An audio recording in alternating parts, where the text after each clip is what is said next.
میں محفل میلاد کرنے والوں سے، اسٹیج لگانے والوں سے اور راستے سجانے والوں سے گزارش کروں گا، آپ نے راستے سجانے ہیں پر راستے بند نہیں کرنے۔ آپ نے اسٹیج لگانا ہے پر کسی کا راستہ نہیں روکنا۔ ہاں کسی جگہ متبادل راستہ ہو تو معاملہ اور ہے، لیکن کوشش کریں کہ کوئی ایسا کام نہ کریں جس سے اذیت ہو، تکلیف ہو، اس لیے کہ نبی پاک صلی اللہ تعالیٰ علیہ وسلم کا میلاد منانا ہے، آسانیاں تقسیم کرنی، کوشش کرنی ہے۔ آپ حضرات نے جد و جہد کرنی ہے کہ ہم کوئی ایسا کام نہ کریں جس سے نبی پاک صلی اللہ علیہ وسلم کو تکلیف ہو۔ کچھ چیزیں ایسی ہیں جس سے حضور کو تکلیف ہوتی ہے۔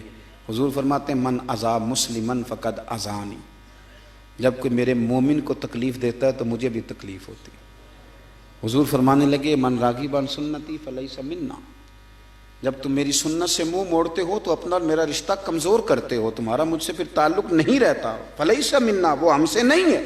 یہ لفظ حدیث۔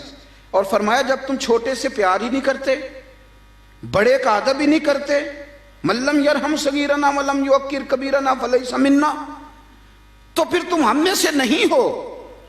تم اگر رسول کائنات صلی اللہ علیہ وسلم کے غلام ہو تو پھر توقیر بھی تمہارے مزاج میں ہونی چاہیے، شفقت بھی تمہاری طبیعت میں ہونی چاہیے، تمہیں ادب کرنا بھی آتا ہو اور شفقت کرنا بھی آتا ہو، پھر کسی قسم کی کوئی تکلیف دہ کام نہ کریں، ایسا کام نہ کریں جس سے نبی پاک صلی اللہ علیہ وسلم کو تکلیف ہو، حضور کو اذیت ہو۔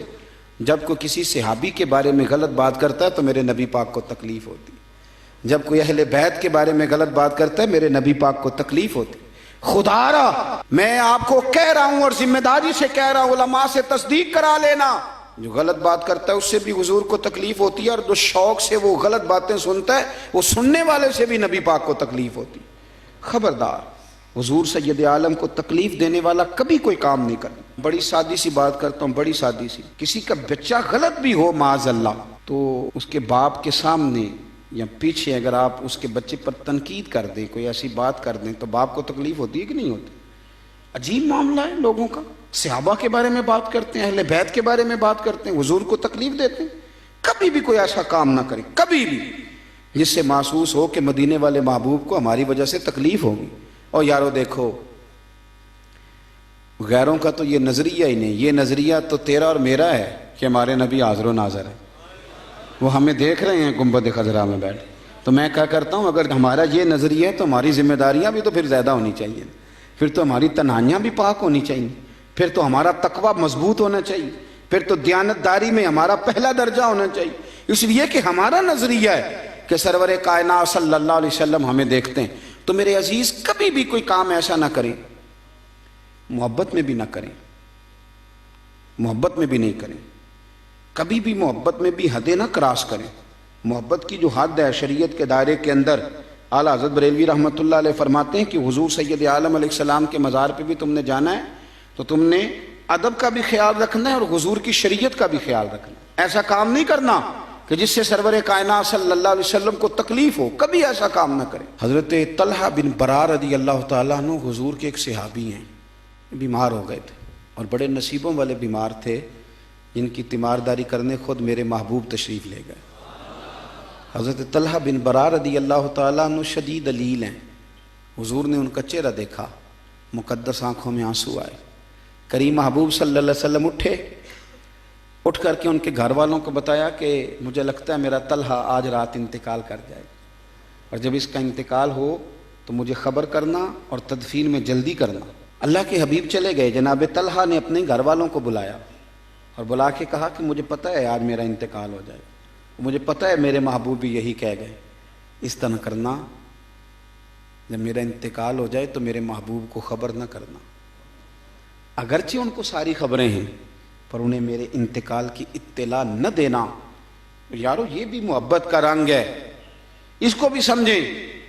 ضروری ہے کہ آپ کسی کو کہیں کہ تو میرے گھر ہی چل کے تکلیف ہی دیں، آپ کسی کو کہیں تو میرے لیے ایز اے اسپیشل کر کے وقت نکال اذیت میں ہی مبتلا کریں۔ فرمایا میرا انتقال ہو جائے گا پر میرے حضور کو تکلیف نہ دینا۔ طلحہ حضور کو نہ بلائیں، گویا حضور تو جس پر 4 تکبیریں پڑھ دیں سند ہو گئی کہ سیدھا جنت میں جائے گا، سند ہو گئی کہ خدا کے کرم میں آ گیا، تو آپ کہہ رہے ہیں کہ نبی پاک صلی اللہ علیہ وسلم کو اطلاع نہ دی جائے۔ سنو، جب عشق سکھاتا ہے آداب خود آگاہی، پھر کھلتے ہیں غلاموں پر اسرار شہنشاہی۔ حضرت طلحہ بن برا کہنے لگے تمہیں پتہ ہے کہ جن گلیوں سے حضور نے گزر کے آنا ہے وہاں یہودی زیادہ رہتے ہیں، رات کا سناٹا ہے، یہودی میرے نبی پاک کے دشمن ہیں، اگر رات کو میرے جنازے کے لیے حضور آئیں اور کوئی یہودی اوپر سے معاذ اللہ میرے نبی کو تکلیف دے دے تو میں نہیں پسند کرتا میرے جنازے کے لیے حضور کو تکلیف ہو، لہذا مجھے دفن کر دینا، مجھے سب سے زیادہ اپنے نبی کا آرام عزیز ہے، ذرا بھی تکلیف میری وجہ سے میرے رسول کو نہ ہو۔ یارو عشق کا یہ تقاضا بھی تو سمجھو نا، یہ والا ماحول بھی تو سمجھو نا، اس پر بھی تو تھوڑی توجہ کرو۔ حضرت طلحہ بن برا کا وصال ہو گیا، رات کو تدفین کر دی گئی، حضور کو اطلاع نہ دی، سارا کچھ جاننے والے رسول صبح آئے، اور تم نے مجھے بتایا کیوں نہیں؟ سونیاں کیا کرتے؟ اس عاشق زار نے کہا تھا حضور کو اطلاع نہ دینا، فرمایا چلو پھر مجھے بتاؤ قبر کہاں ہے۔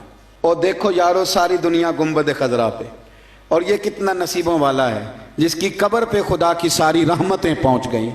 حضور سید عالم صلی اللہ علیہ وسلم قبر پہ کھڑے ہوئے، اور یہ سرکار کا خصوصی اختیار ہے، ورنہ دوسرے جنازے کی اجازت نہیں ہے ہمارے، حضور کا خصوصی اختیار ہے۔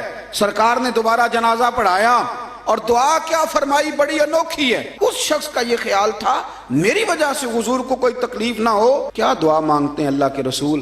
حضور فرمانے لگے اے اللہ، یہ میرا طلحہ جب تیری بارگاہ میں آئے نا تو اللہ جو تیری شان کے لائق ہے تو اس سے مسکرا کے ملنا اور یہ تجھ سے مسکرا کے ملے، اللہ اس سے مسکرا کے ملنا، اس سے مسکرا کے ملنا، اس پر کرم کرنا، اس پر فضل کرنا۔ دوستو یاد رکھو، اگر رسول کائنات صلی اللہ تعالی علیہ وسلم کو کسی امتی کے سبب سے تھوڑی سی بھی تکلیف پہنچ جائے تو اس سے بڑی کوئی بد نصیبی ہوگی؟ اس سے بڑا کوئی مسئلہ ہوگا؟